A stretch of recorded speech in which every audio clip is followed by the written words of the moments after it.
এবার নজর রাখবো চোপড়ার দিকে। চোপড়ায় আপনারা জানেন ইতিমধ্যেই সেখানে গত সপ্তাহের সোমবারই সেখানে দুর্ঘটনা ঘটেছিল, একটি মর্মান্তিক দুর্ঘটনা ঘটেছিল এবং সেখানে ড্রেনের কাজ চলছিল এবং সেই সময়ই ড্রেনে ধস নেমে 4 শিশুর মৃত্যু হয় এবং সেখানেই সেই চোপড়াতেই এবার সেই পরিবারের সঙ্গে দেখা করতে গিয়েছেন চন্দ্রিমা ভট্টাচার্য। এবং আপনাদের জানিয়ে রাখি সেখানে 4 শিশুর পরিবারের সঙ্গে দেখা করেন মন্ত্রী চন্দ্রিমা ভট্টাচার্য, তাদের সঙ্গে কথা বলেছেন তিনি।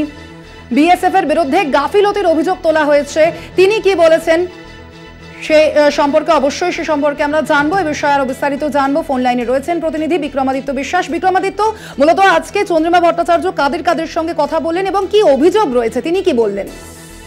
চন্দ্রিমা ভট্টাচার্য আজকে ধর্ণামঞ্চ হয়েছিল, সেখানে এসে পৌঁছেছেন। সেখানে গোলাম রব্বানী ছিলেন, হামিদুল রহমান ছিলেন এবং যাদের মৃত্যু হয়েছে সেই বাচ্চাদের তাদের পরিবাররা ছিল এবং তাদেরকে আশ্বাস দিয়েছেন যে তাদের মুখ্যমন্ত্রী অর্থাৎ মাননীয় মুখ্যমন্ত্রী মমতা বন্দ্যোপাধ্যায় তাদের দলের লোক, তিনি জানেন কিভাবে মুখ্যমন্ত্রী বাকি টাকা বা যে ক্ষতিপূরণ সেটা আদায় করতে হয়, সেটা তিনি আদায় করেই ছাড়বেন। এবং বিএসএফ এর সাথে তিনি যোগাযোগ করার চেষ্টা করেছিলেন, কিন্তু বিএসএফ তাদের সাথে কোনো রকম ভাবে সেরকম ভাবে সদুত্তর দেয়নি, অর্থাৎ যোগাযোগ করতে পারেনি।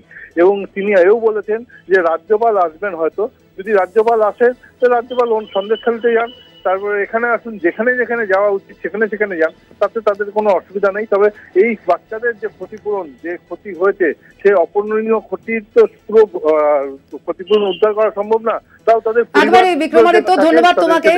আপনাদের জানিয়ে রাখি এই ঘটনায় আজকেই চন্দ্রিমা ভট্টাচার্য সেই শিশুর যে পরিবার রয়েছে তাদের সঙ্গে দেখা করেন।